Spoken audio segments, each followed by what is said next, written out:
My mother-in-law ruined my baby shower by trying to name my unborn child, humiliating me in front of everyone, and ending up arrested after turning the happiest day of my life into chaos.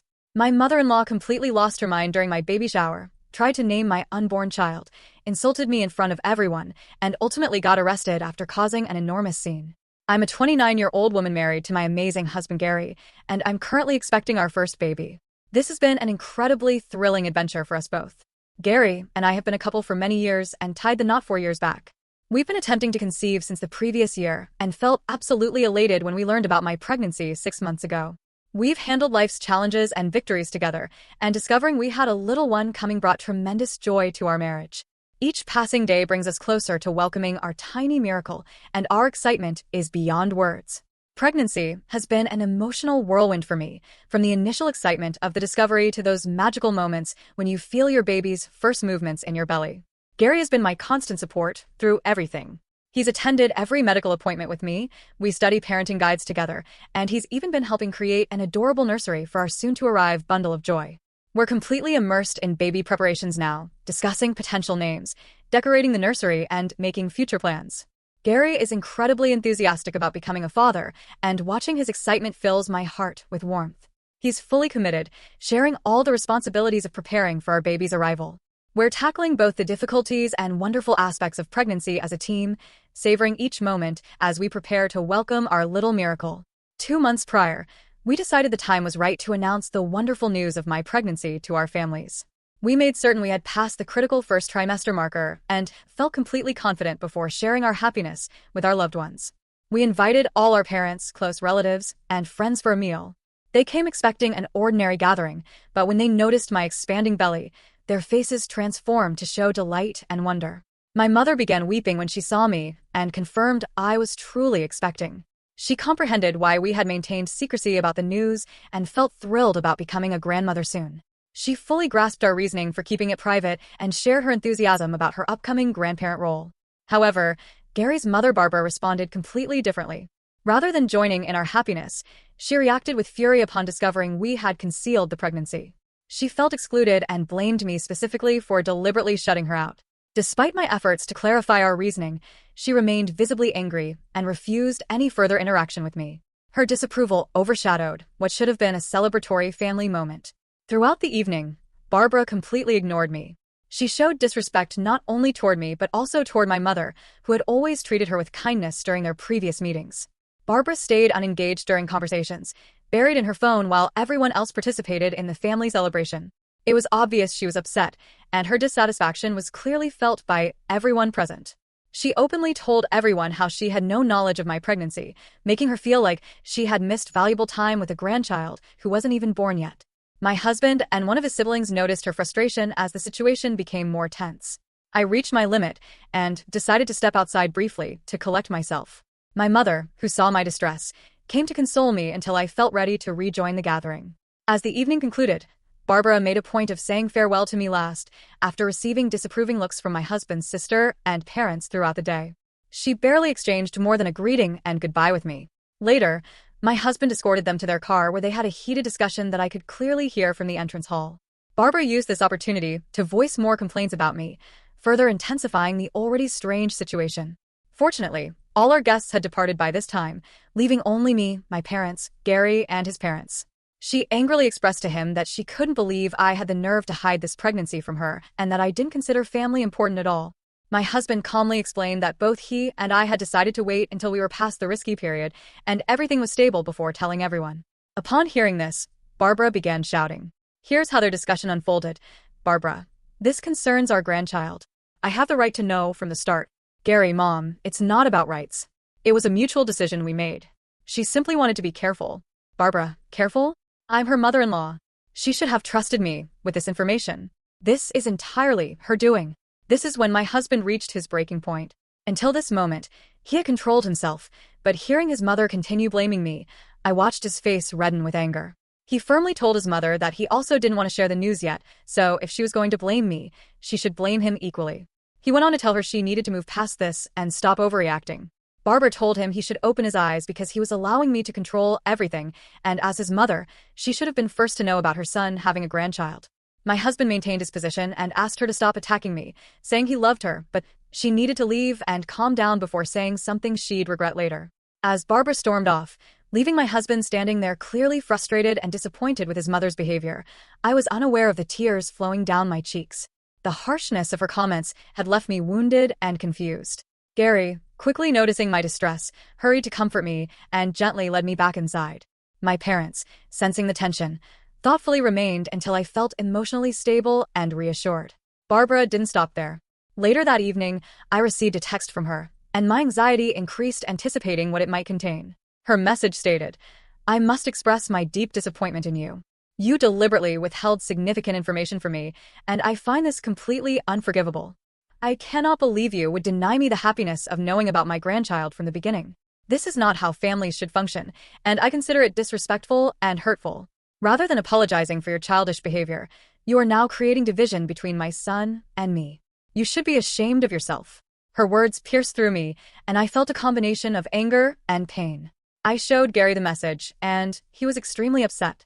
He couldn't understand why his mother would react so harshly and place all the blame on me. Gary decided to phone her, warning her against sending such negative messages, as they might upset me further. He even threatened to cut contact with her if this conduct continued.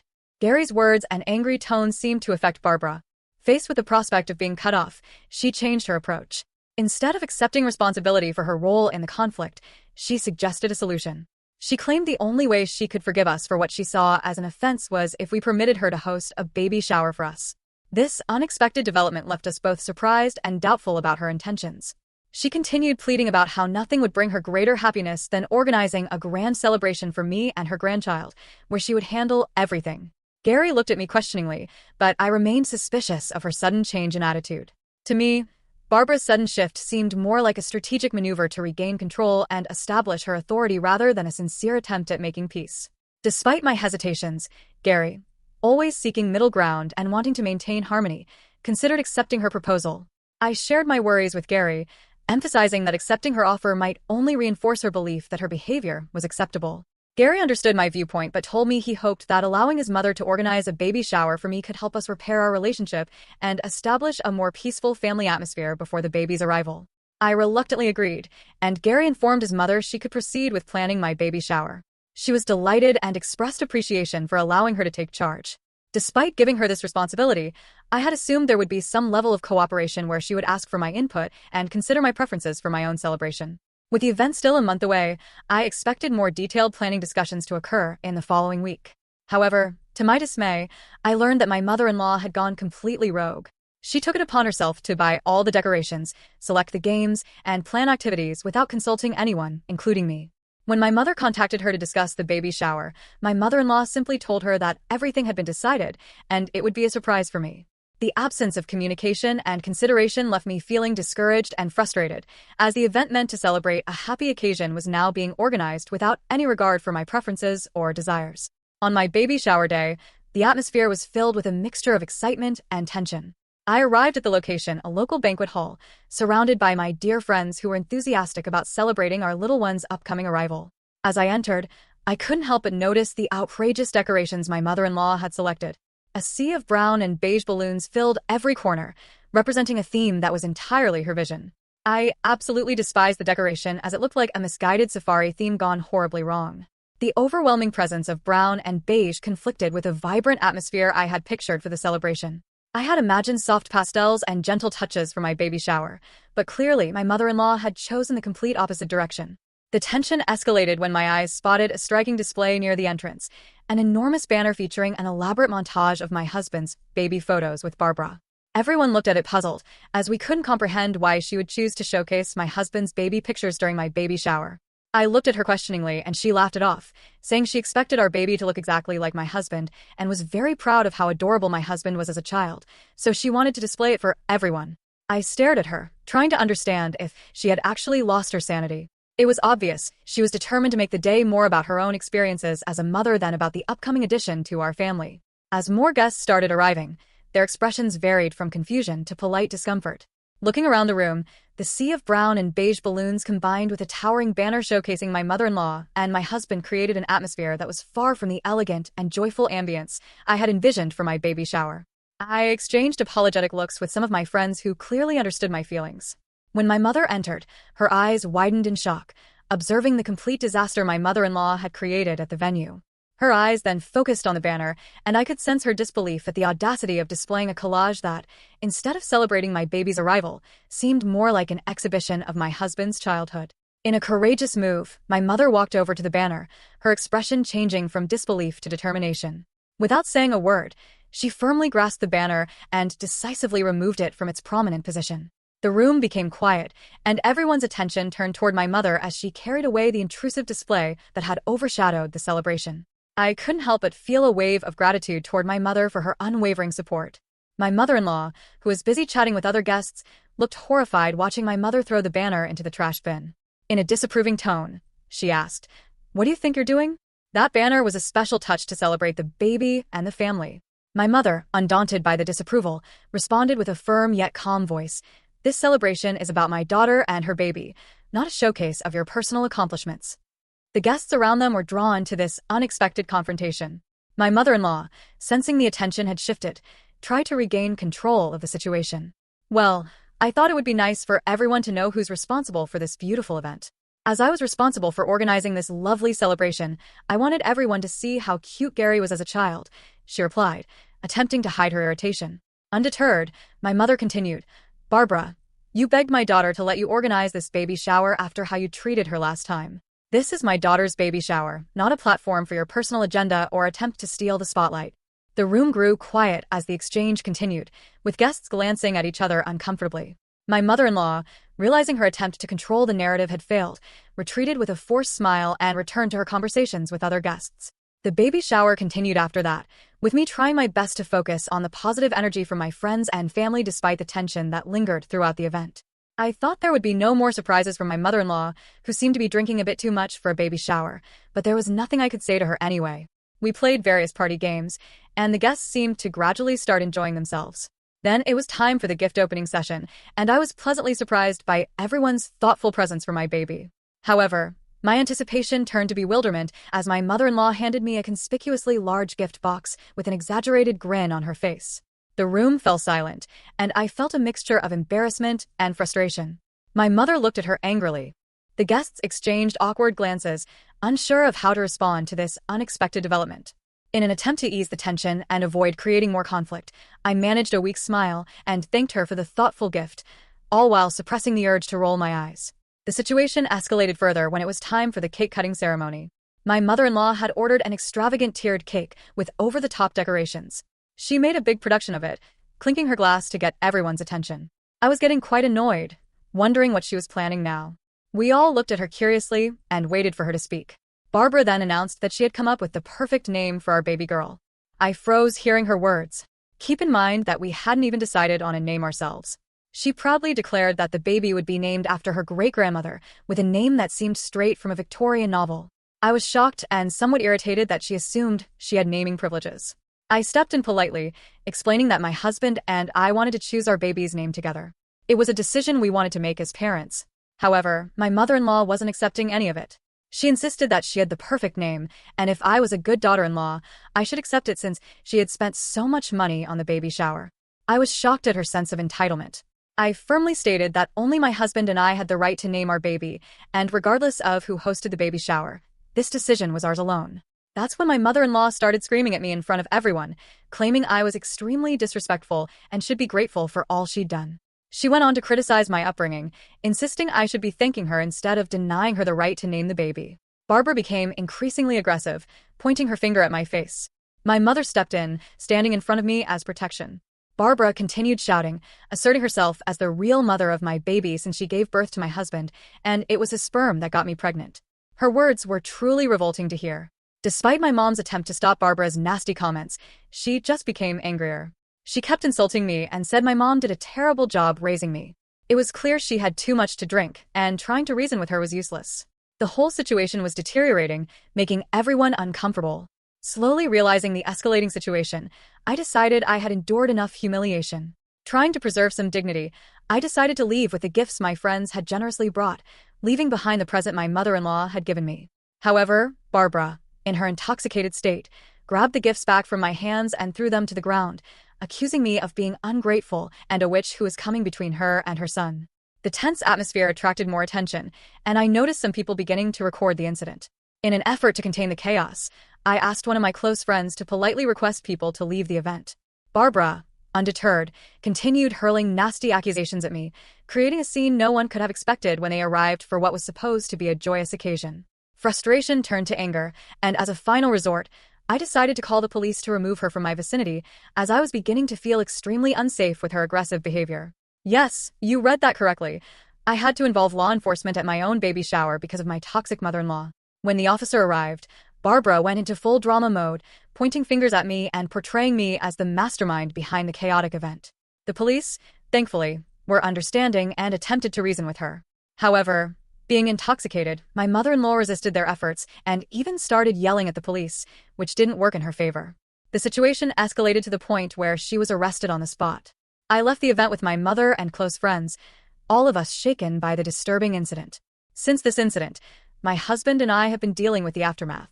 My mother-in-law is on a full-blown guilt trip, playing the victim role and gaining sympathy from some family members who weren't present at the baby shower since they don't live in the same city. My husband, although he understands why I called the police, thinks I took it somewhat too far. He believes I could have called him or his father for help. So Reddit, was I wrong for calling the cops on my mother-in-law for ruining my baby shower and pretending to be the actual mother of the baby? Update 1. I am overwhelmed by the response I've received since deciding to share my baby shower story. I want to thank everyone for supporting my decision to call the police. I had never witnessed such aggressive behavior from my mother-in-law before, given that I usually only saw her during holidays when I never spent much time with her. The level of aggression she displayed at the baby shower left me genuinely worried about the possibility of physical harm, especially considering the potential impact on my unborn child. Since the incident, every guest who attended the baby shower has reached out to express their support. Some have even shared recordings of the entire ordeal, which I plan to show my husband. My plan is to have a serious discussion with my husband this coming weekend about the future with his mother. Update 2. I showed the recording to my husband. As mentioned earlier, my husband and I sat down for a serious conversation about the events that had occurred. I explained to him in detail how his mother's behavior had escalated throughout the entire situation, from the hidden pregnancy revelation to the outrageous baby shower. I described in detail the yelling, accusations, and bizarre gifts she presented. I then shared the recordings with him, which my husband watched looking visibly horrified. Watching the videos seemed to provide a reality check for him, making him confront the uncomfortable truth about his mother's actions. He began apologizing to me sincerely for underestimating the severity of the situation and acknowledged that I was right in calling the police. I had no idea it got this bad. "I'm so sorry you had to go through all that," he expressed, his face reflecting both regret and frustration. He admitted he had never imagined his mother could be this toxic, as this seemed so out of character for her. He reassured me that he was on my side and emphasized that my safety and well-being, especially during pregnancy, were his top priorities. We then explored the underlying issues, discussing how his mother's need for control and validation had overshadowed what should have been a joyous occasion. Gary, grappling with the reality of his mother's actions, shared his own concerns about her behavior and acknowledged that her conduct had crossed a line. I told him that after how his mother had behaved with me in front of everyone, I wanted to cut all ties with her. I continued to tell him he could have a relationship with her if he wanted, but me and our child would not be part of her life, at least until his mother sought counseling to deal with her aggressive behavior. Hearing this, Gary expressed that what his mother had done was beyond disgusting, and he was willing to cut ties with her as well. I assured him he didn't have to do any such thing, but my husband insisted that his mother dared to disrespect me, so she didn't have the right to be in our lives anymore. He understood that this behavior by his mother was not just about the baby shower, but might have been the culmination of long-standing issues. Moving forward, Gary has reassured me that he will personally communicate our decision to his mother, making it clear that cutting her off from our lives is entirely his choice. I have also asked him to warn her that if she decides to show up unexpectedly at our doorstep to force me to accept her back in our lives, then I will be forced to call the police on her again. Update 3. It's been a month since my last update. To everyone asking, me and the baby are doing fine. I can't wait to meet my child very soon as the due date approaches. Since my last update, we have stopped all communication with Barbara. Gary had a conversation with his parents, and his father assured him that he would take the necessary steps to ensure my mother-in-law understands the boundaries we've established and respects our decision. In the aftermath of cutting ties with Barbara, our lives have experienced a noticeable change. The absence of constant drama and toxicity has brought about a newfound sense of peace and tranquility in our household. Gary and I are now able to focus on preparing for our baby's arrival without the looming cloud of Barbara's disruptions. The support we've received from friends and family has been invaluable during this challenging time. My parents and close friends have been pillars of strength, offering their encouragement and understanding. Even some family members who were initially unaware of the extent of Barbara's behavior have come forward to express their support after witnessing the shocking events at the baby shower through the videos that have now gone viral. Our journey is far from over, but this experience has strengthened our bond and highlighted the importance of facing challenges together as a united front. The decision to sever ties with Barbara was not made lightly, but it has proven to be a necessary step for our well-being. While there may be lingering challenges, we are optimistic about the positive changes this choice has brought into our lives. As we eagerly await the arrival of our little one, we are determined to build a loving and supportive family environment that prioritizes the well-being of both parents and child.